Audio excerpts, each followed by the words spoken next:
नमस्कार। दिन भर की बड़ी खबरों में आपका स्वागत है। मैं हूं शिवानी। आज की खबरों में बात होगी, राहुल गांधी ने छोड़ दिया हाइड्रोजन, सुपड़ा साफ, चुनाव आयोग और मोदी साहब पर सीधे आरोप, सूझ नहीं रहा जवाब की। और मनाली में गो बैक के नारे सुन तिलमिलाई कंगना रनावत की। वहीं जमीन चोर गद्दी छोड़, पटना में अडानी और मोदी के खिलाफ हल्ला बोल की। साथ ही यूपी एनडीए में बड़ी तोड़फोड़, माया ने बैठाई फिटिंग की। और खबर के अंत में बात होगी, विष्णुजी टिप्पणी मामले में सीजेआई का बड़ा बयान की। इसी के साथ आज दिन भर की सभी बड़ी और प्रमुख खबरों को जानेंगे विस्तार से। उससे पहले एक नजर सुर्खियों पर। राहुल के प्रेजेंटेशन में वोटर्स डिलीट कराने का दावा, जिनके नाम कटे उन्हें स्टेज पर बुलाया। ईसी बोला आरोप झूठे, नाम ऑनलाइन डिलीट नहीं होते। डीयूएसयू इलेक्शन को लेकर किरोड़ीमल कॉलेज में एनएसयूआई और एबीवीपी कार्यकर्ता भिड़े। छात्रा का मौजूद अध्यक्ष पर मारपीट का आरोप। एनएसयूआई प्रत्याशी बोली धांधली हो रही। कंगना ब्लॉगर से बोली, आप नोचने आएंगे तो काम हम कैसे करेंगे। मनाली में आपदा प्रभावित इलाकों में पहुंची थी। कांग्रेस कार्यकर्ताओं ने लगाए गो बैक के नारे। अहमदाबाद प्लेन क्रैश के तहत अमेरिका में बोइंग, हनीवेल कंपनियों पर केस। पीड़ित परिवार बोले खतरे को जानकर भी एक्शन नहीं लिया। अमित शाह बोले तेजस्वी चुनाव लड़ने की हिम्मत नहीं कर पाएगा। बेगूसराय में कहा, इस बार एनडीए प्रचंड बहुमत लाएगी। मंच से गिरिराज के लिए बजवाई तालियां। क्या राजभर मायावती के साथ जाएंगे, बोले आकाश चंद्रशेखर से बहुत आगे। बसपा राज में अफसर हनुमान चालीसा पढ़ते थे। अहमदाबाद प्लेन क्रैश में कैप्टन सभरवाल के पिता का आरोप। एएआईबी ने सिर्फ पायलट की गलतियां बताई, चुनिंदा जानकारी लीक करके बेटे की छवि खराब की। राहुल गांधी की गुजरात यात्रा हुई रद्द। दिल्ली में खराब मौसम के कारण फ्लाइट हुई कैंसिल। अब कल जाएंगे जूनागढ़। अनुराधाचार्य दरबार में फूट फूट कर रोई हरियाणवी बहू। शराबी पति हर दिन मुझे पीटता है।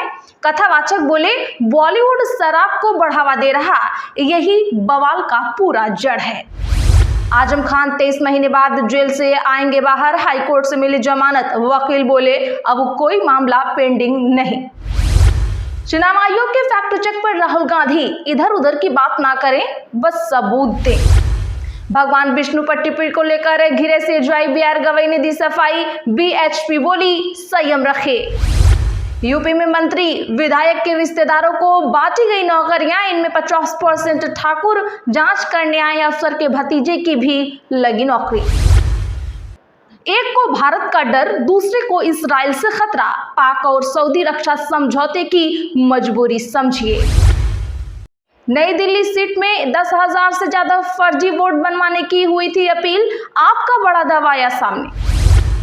पटना में अडानी और सरकार के खिलाफ कांग्रेस का मार्च। जमीन चोर गद्दी छोड़ के नारे लगे। प्रदेश अध्यक्ष बोले, किसानों को नजरबंद कर रजिस्ट्री करवाई गई। सेंसेक्स 320 अंक चढ़कर 83,014 पर हुआ बंद। निफ्टी में 93 अंक की तेजी रही। फार्मा और हेल्थ केयर के शेयरों में ज्यादा खरीदारी। चलिए जानते हैं अब बड़ी और प्रमुख खबरों को विस्तार से। उससे पहले वीडियो को लाइक करें, साथ ही आपसे रिक्वेस्ट है खबरों को आखिर तक जरूर देखें। राहुल के प्रेजेंटेशन में वोटर्स डिलीट कराने का दावा, जिनके नाम कटे उन्हें स्टेज पर बुलाया। जी हां दर्शकों, आज एक बड़ी खबर सामने आई है, जिसे सुनकर आप चौंक जाएंगे। कांग्रेस सांसद और लोकसभा में नेता प्रतिपक्ष राहुल गांधी आज वोट चोरी पर दूसरी बार प्रेस कॉन्फ्रेंस की। इससे पहले उन्होंने 7 अगस्त को मीडिया से बातचीत की थी। राहुल गांधी ने 31 मिनट के अपने प्रेजेंटेशन में वोट चोरी के आरोप लगाए और सबूत दिखाने का दावा किया। उन्होंने कहा, चुनाव आयोग जानबूझकर कांग्रेस के वोटों को निशाना बना रहा है और उनके नाम डिलीट कर रहा है। राहुल गांधी इस बार अपने साथ कर्नाटक के ऐसे वोटर्स को भी लेकर आए जिनके नाम वोटर्स लिस्ट से डिलीट किए गए। उन्होंने आरोप लगाया कि भारत के मुख्य चुनाव आयुक्त ज्ञानेश कुमार उन लोगों की रक्षा कर रहे हैं जिन्होंने भारतीय लोकतंत्र को बर्बाद कर दिया है। उन्होंने फिर कहा कि महाराष्ट्र, हरियाणा और यूपी में भी यही हो रहा है। चुनाव आयोग ने राहुल के आरोपों को गलत और निराधार बताया। कहा, कोई भी आम नागरिक ऑनलाइन किसी का भी वोट डिलीट नहीं कर सकता। किसी का वोट डिलीट करने से पहले संबंधित व्यक्ति को अपनी बात रखने का मौका दिया जाता है। आपकी जानकारी के लिए आपको बता दें तो राहुल गांधी ने 4 बड़े आरोप लगाए। राहुल का दावा है कि कर्नाटक के आनंद में 6018 वोटर्स को डिलीट करने की कोशिश हुई। दूसरा आरोप यह है कि गोदाबाई में लॉगिन का इस्तेमाल कर 12 लोगों का नाम हटाने का आरोप। मोबाइल नंबर्स जिनका इस्तेमाल वोटर्स को हटाने के लिए किया गया, ये तीसरा आरोप। वही चौथा आरोप ये है कि कर्नाटक सीआईडी ने चुनाव आयोग को 18 बार रिमाइंडर्स लेटर्स भेजे।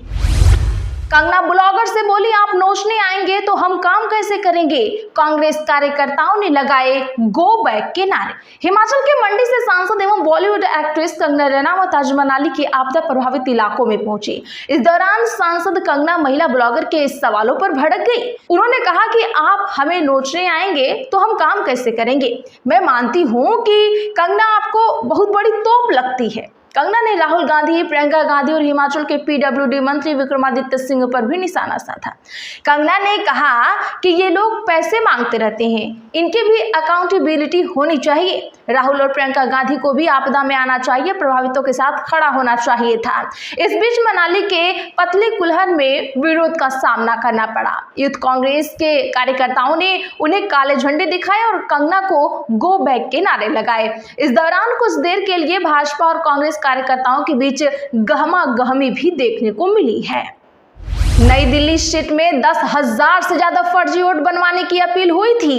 आपका बड़ा दावा। राहुल गांधी वोट चोरी के मुद्दे पर आज फिर चुनाव आयोग पर मुखरे थे। जैसा कि हमने आपको अभी बताया, दिल्ली में हुई प्रेस कॉन्फ्रेंस में उन्होंने कई तथ्यों को सामने रख इलेक्शन कमीशन को जमकर घेरा। इसके बाद आम आदमी पार्टी ने भी प्रेस कॉन्फ्रेंस की। आपकी तरफ से सौरभ भारद्वाज ने आरोप लगाया कि हाई प्रोफाइल सीट नई दिल्ली में आपका आरोप है कि यहाँ 42,000 वोट काटे गए और 10,000 से ज्यादा फर्जी वोट बनवाने की अपील की गई थी। सौरभ भारद्वाज ने आज दिल्ली में प्रेस कॉन्फ्रेंस कर बताया कि नई दिल्ली विधानसभा क्षेत्र में पहले ही 42,000 वोट काटे गए थे और उनके बाद भी मात्र 84 लोगों ने 4,000 से ज्यादा वोट कटवाने की अपील की थी। इसके साथ ही 10,000 से ज्यादा फर्जी वोट बनवाने की अपील की गई थी। वोट कटवाने के लिए जिनके नाम पर आवेदन दिए गए थे, उन्होंने चुनाव आयोग में आकर कहा था कि उन्होंने ऐसी कोई एप्लीकेशन ही नहीं दी है। सौरभ भारद्वाज ने कहा कि पिछले 11 साल से फर्जी तरीके से देश भर में वोट काटे जा रहे हैं और लोकतंत्र को मारने की कोशिश की जा रही है। अरविंद केजरीवाल जी ने जब फर्जी तरीके से वोट काटने के मामले का खुलासा किया था, तब देश भर में इसकी चर्चा हुई। चुनाव आयोग ने कहा कि जिन लोगों ने वोट काटने की अर्जी दी है, उन्हें हम बुलाएंगे। इस दौरान 11 लोग आए और उन्होंने साफ कर दिया कि उन्होंने किसी के भी वोट काटने की अपील नहीं की है। क्या राजभर मायावती के साथ जाएंगे, बोले आकाश चंद्रशेखर से बहुत आगे। यूपी की योगी सरकार के कैबिनेट मंत्री और सुभाषपा अध्यक्ष ओम प्रकाश राजभर इन दिनों पूर्व मुख्यमंत्री मायावती की जमकर तारीफ करते हैं। दावा करते हैं कि मायावती के शासनकाल में अफसर हनुमान चालीसा पढ़ते थे, विकास के काम आंधी की तरह होते थे। 9 अक्टूबर को लखनऊ में मायावती की प्रस्तावित रैली से ठीक पहले राजभर के इस बयान के राजनीतिक मायने खोजे जा रहे हैं। क्या यह बसपा और सुभाषपा के बीच नए गठबंधन का संकेत है? बसपा की नर्सरी से निकले ओम प्रकाश राजभर क्या दलित और अति पिछड़ों का नया समीकरण तैयार करने की जुगत में है? 2027 में यह समीकरण आगे बढ़ा तो किसका फायदा होगा और किसका नुकसान होगा? सूत्रों से मिली जानकारी के अनुसार ओम प्रकाश राजभर का एक इंटरव्यू इन दिनों बसपा के सोशल मीडिया प्लेटफॉर्म पर शेयर किया जा रहा है। इसमें राजभर ने मायावती के शासन की यादें ताजा की हैं। उन्होंने कहा, मायावती कुशल शासक रही हैं। आज भी लोग पूछते हैं कि मायावती का राज कैसा था, तो मैं यही कहता हूं कि उनके राज में अधिकारी हनुमान चालीसा पढ़ते थे। जब उनका दौरा लगता था तो वे जिस मंडल या जिस जिले में जाती थी, वहां के अधिकारियों के हाथ पांव फूले रहते थे। डर रहता था कि पता नहीं किस बात पर बहन जी नाराज हो जाएंगी। वो बिना बताए किसी भी ब्लॉक या गाँव का दौरा करती थी। वैसे दर्शकों, आपको क्या लगता है, क्या इन दोनों लोग में गठबंधन होने वाला है? कमेंट जरूर करिए। भगवान विष्णु पर टिप्पणी को लेकर घिरे सीजीआई बीआर गवई ने दी सफाई। बीएचपी बोली, संयम रखें। खजुराहो की प्रसिद्ध जावरी मंदिर में भगवान विष्णु की खंडित मूर्ति की मरम्मत करने के लिए दायर याचिका पर सुनवाई के दौरान चीफ जस्टिस बी.आर. गवई ने एक टिप्पणी कर दी थी। इसको लेकर सोशल मीडिया प्लेटफॉर्म पर जमकर बवाल भी हुआ था। यही नहीं, विश्व हिंदू परिषद जैसे संगठन ने भी चीफ जस्टिस को नसीहत दी थी कि वाणी पर संयम रखना चाहिए। अब इस मामले में खुद चीफ जस्टिस बी.आर. गवई का बयान आया है और उन्होंने काफी सफाई दी है।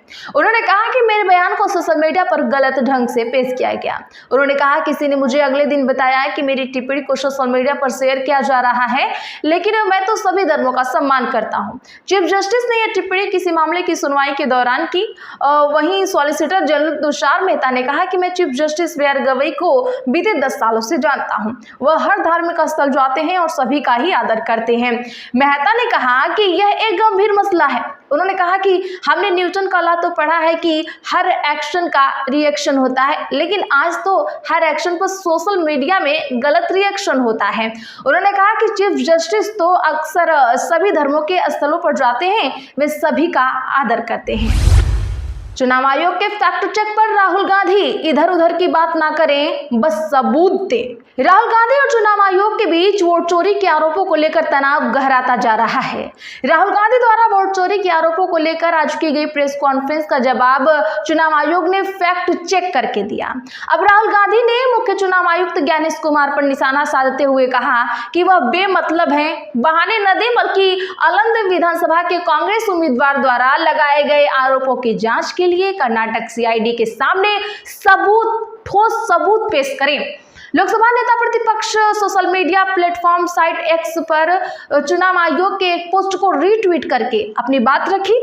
उन्होंने चुनाव आयुक्त पर निशाना साधते हुए लिखा, हमारे आलंद विधानसभा के उम्मीदवार द्वारा धोखाधड़ी का पर्दाफाश करने के बाद स्थानीय चुनाव अधिकारी ने इस पर एक एफआईआर दर्ज की थी, लेकिन सीआईडी जांच को मुख्य चुनाव आयुक्त द्वारा रोक दिया गया। उन्होंने आगे लिखा, कर्नाटक सीआईडी ने इन आरोपों की जांच के लिए पिछले 18 महीनों में 18 लेटर लिखकर इस मामले के लिए सबूत मांगे थे। तो आज के लिए बस इतना ही। ऐसी ही खबरों के लिए चैनल सब्सक्राइब जरूर करें और बगल में घंटी के निशान को दबाना ना भूलें। वीडियो को लाइक शेयर भी जरूर करें।